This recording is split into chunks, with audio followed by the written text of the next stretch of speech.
Hello friends and dear students, स्वागत है आपका ICE and KV competition channel में। तो दोस्तों, जिन्होंने अभी तक हमारा चैनल सब्सक्राइब नहीं किया वो हमारा चैनल सब्सक्राइब कर लें, बेल आइकन को क्लिक करें और हमारा चैनल सब्सक्राइब कर लें। इससे हम आपको हमारे पुराने वीडियोज़ और नए वीडियोज़ की अपडेट आपको मिलती रहेगी। दोस्तों, आपको पता है कि हम आपके लिए लेकर आ रहे हैं कॉमर्स स्टूडेंट्स के लिए रेगुलर वीडियोज़ अकाउंट्स, बीएससी और इकोनॉमिक्स के, जिसका बेनिफिट आपको डेफिनेटली होगा।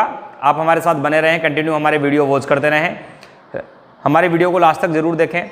तो दोस्तों, चल रहा है हमारा इकोनॉमिक्स का टॉपिक, क्लास 12 सब्जेक्ट इकोनॉमिक्स का चैप्टर हमने स्टार्ट किया हुआ है, chapter number 3, concept of demand, मांग की अवधारणा। और मांग की अवधारणा से रिलेटेड टॉपिक आज हम आपके लिए इंपॉर्टेंट टॉपिक लेकर आए हैं, जो डेफिनेटली आपसे एग्जाम में पूछ ही लिया जाता है। हाफ ईयरली या ईयरली एग्जाम में 100% पूछ लिया जाता है। इस टॉपिक से आपको 110% टॉपिक मिलता है। आज लेकर आए हैं हम मांग का नियम, मांग का नियम, लॉ ऑफ डिमांड।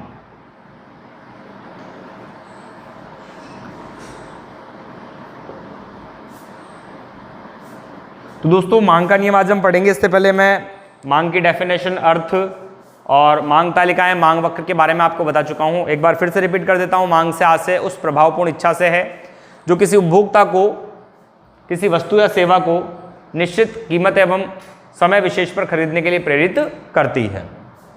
आज हम पढ़ने वाले हैं मांग का नियम। तो मांग का नियम क्या है? बहुत छोटी सी डेफिनेशन है। मांग का नियम एक वस्तु के मूल्य, प्राइस और मात्रा, क्वांटिटी के मध्य क्या करता है? विपरीत संबंध को बताता है, नेगेटिव रिलेशन।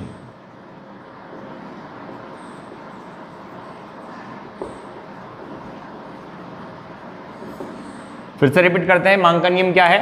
मांग का नियम एक वस्तु के मूल्य और उस वस्तु की मात्रा के मध्य विपरीत या नकारात्मक संबंध को स्पष्ट करता है, नेगेटिव रिलेशन को शो करता है। अब यहाँ प्राइस और क्वांटिटी के बीच नेगेटिव रिलेशन क्या है कि यदि प्राइस क्या होगी? इंक्रीज, प्लस के सिंबल से शो कर रहा हूँ। यदि प्राइस इंक्रीज होगी तो क्वांटिटी क्या होगी? डिक्रीज। और यदि प्राइस क्या होगी? डिक्रीज, तो क्वांटिटी क्या होगी? इंक्रीज। कि यदि किसी वस्तु के मूल्य में वृद्धि होती है तो उस वस्तु की मांग मात्रा में क्या होगी? कमी। और यदि किसी वस्तु के मूल्य में कमी होती है तो उसकी मांग मात्रा में क्या होगी? वृद्धि। इसको आप एरो सिंबल से भी इंडिकेट कर सकते हैं कि जब आपकी क्या होती है? प्राइस इंक्रीज होती है तो क्वांटिटी डिक्रीज होती है, और जब आपका प्राइस डिक्रीज होता है तो क्वांटिटी इंक्रीज होता है। तो दोस्तों, ये बहुत छोटा सा टॉपिक है और ये आपको डेफिनेटली 2 से 4 नंबर कवर करता है। मांग का नियम, लॉ ऑफ डिमांड, एक वस्तु के मूल्य और मात्रा के मध्य विपरीत संबंध को बताता है। जब किसी वस्तु का मूल्य बढ़ता है तो उसकी मांग मात्रा घटती है, और जब किसी वस्तु का मूल्य घटता है तो मांग मात्रा बढ़ती है। आप यहाँ से भी कह सकते हैं कि जब वस्तु के मूल्य में वृद्धि होती है तो मांग मात्रा में कमी होती है, और मूल्य में कमी होने पर मांग मात्रा में वृद्धि होती है। तो दोस्तों, मांग का नियम, अब हम स्पष्ट तरीके से डायग्राम के साथ में इसको प्रेजेंट करते हैं कि मांग के नियम में डायग्राम कैसा होगा। डायग्राम ऐसा होगा, ओ एक्स और ओ वाई। ओ एक्स अक्ष पर हम क्या शो करेंगे? क्वांटिटी दिखाएंगे, और ओ वाई अक्ष पर प्राइस दिखाएंगे। नॉर्मल सा हम कह रहे हैं कि जब किसी वस्तु का मूल्य क्या है? P, तो वस्तु का मूल्य क्या हो गया? OP, तो वस्तु की मांग मात्रा क्या है? Q, तो मांग मात्रा हो जाएगी OQ। ये हमारी फर्स्ट सिचुएशन है, नॉर्मल कंडीशन है, सामान्य स्थिति है। यहाँ कोई मांग का नियम अभी तक अप्लाई हमने नहीं किया है। अब हम मांग के नियम के अकॉर्डिंग बात करते हैं। तो मांग का नियम क्या कहता है? मूल्य बढ़ने पर क्या होगी? मांग मात्रा में कमी। तो दोस्तों, यदि हमने कहा कि मूल्य OP से बढ़कर OP क्या हो जाए? 1, तो जब वस्तु का मूल्य OP है तो मांग मात्रा कितनी है? OQ। लेकिन जब वस्तु का मूल्य OP से बढ़कर OP1 हो जाएगा तो मांग मात्रा OQ से घटकर क्या हो जाएगी? कम हो जाएगी। तो कम होकर अपन ने कहा OQ1 रह गई। यहाँ अपन ने P के साथ Q का रिलेशन लिया है और P1 के साथ में Q1 का रिलेशन लिया है। इसी के साथ यदि हम कहें कि यदि वस्तु का मूल्य क्या हो जाता है? घट जाता है, और घटकर P0 हो जाता है, तो क्या होगा दोस्तों? वस्तु के मूल्य में कमी आने पर, मूल्य घटने पर मांग मात्रा बढ़ जाएगी। तो प्रारंभिक स्थिति में OP पर मांग मात्रा OQ है। अब जब मूल्य OP से घटकर OP0 हो जाएगा तो मांग मात्रा भी बढ़कर क्या हो जाएगी? OQ0 हो जाएगी। और दोस्तों इस प्रकार से जो ये वक्र बनेगा, इन तीनों बिंदुओं को स्पर्श करते हुए, ये आपके मांग वक्र कहलाएगा। और मांग वक्र का ढाल सदैव कैसा होगा? ऋणात्मक होगा। तो ये डी आपका क्या है? डिमांड कर्व, डिमांड कर्व, मांग वक्र। मांग वक्र कैसा होता है? ऊपर से नीचे की ओर गिरता हुआ होता है। दोस्तों ये है LHS और ये है RHS। तो मांग वक्र बाएं से दाएं की ओर गिरता हुआ होता है। मांग वक्र ऊपर से नीचे की ओर गिरता हुआ है। मांग वक्र का ढाल कैसा है? मांग वक्र का ढाल नेगेटिव है, ऋणात्मक ढाल है। कैसा ढाल है?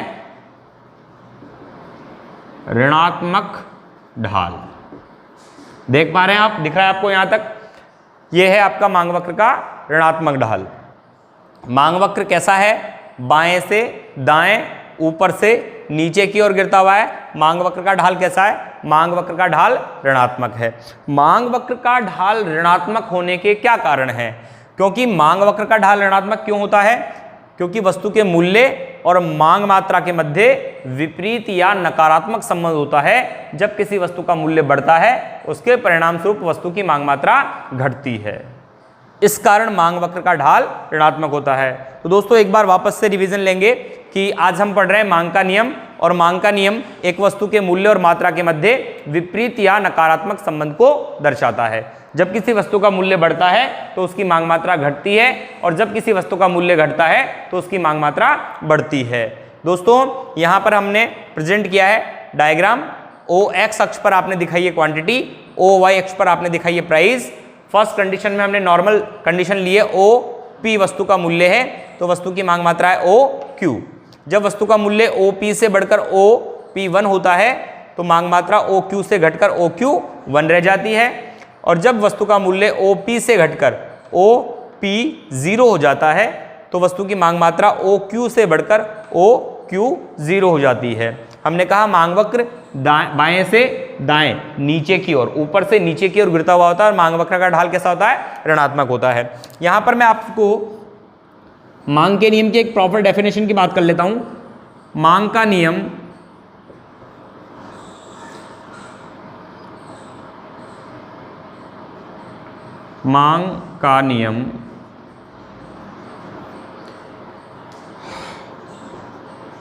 अन्य बातों के समान रहने पर यह बताता है जब किसी वस्तु के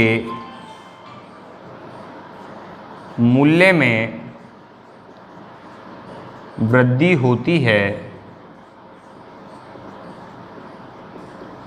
तो मांग मात्रा में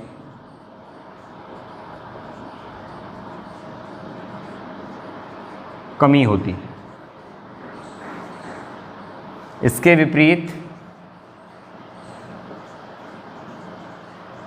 इसके विपरीत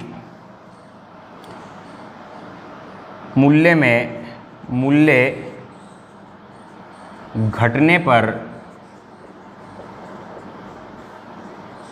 मांग मात्रा बढ़ती है। तो दोस्तों यह है आपकी प्रॉपर डेफिनेशन। मांग का नियम अन्य बातों के समान रहने पर यह बताता है कि जब वस्तु के मूल्य में वृद्धि होती है तो मांग मात्रा में कमी होती है। इसके विपरीत मूल्य घटने पर मांग मात्रा बढ़ती है। दोस्तों इंपॉर्टेंट है अन्य बातों के समान रहने पर। ये अन्य बातों के समान रहने पर क्या है? पहली बात तो यहां से एक नंबर का प्रश्न बनता है कि सेटेरिस पारीबस की मान्यता क्या है? कौन सी मान्यता? सेटेरिस पारीबस की मान्यता। सेटेरिस पारीबस की मान्यता क्या है? तो ये जो शब्द यूज किया गया है अन्य बातों के समान रहने पर, इसी मान्यता को सेटेरिस पारीबस की मान्यता कहते हैं। अब हमने कहा है कि अन्य बातों के समान रहने पर यह बताता है जब किसी वस्तु के मूल्य में वृद्धि होती है तो मांग में कमी होती है। इसके विपरीत मूल्य घटने पर मांग मात्रा बढ़ जाती है। तो हम डायरेक्टली ये भी कह सकते हैं मांग का नियम अन्य बातों के समान रहने पर एक वस्तु के मूल्य और मात्रा के मध्य विपरीत या नकारात्मक संबंध को दर्शाता है।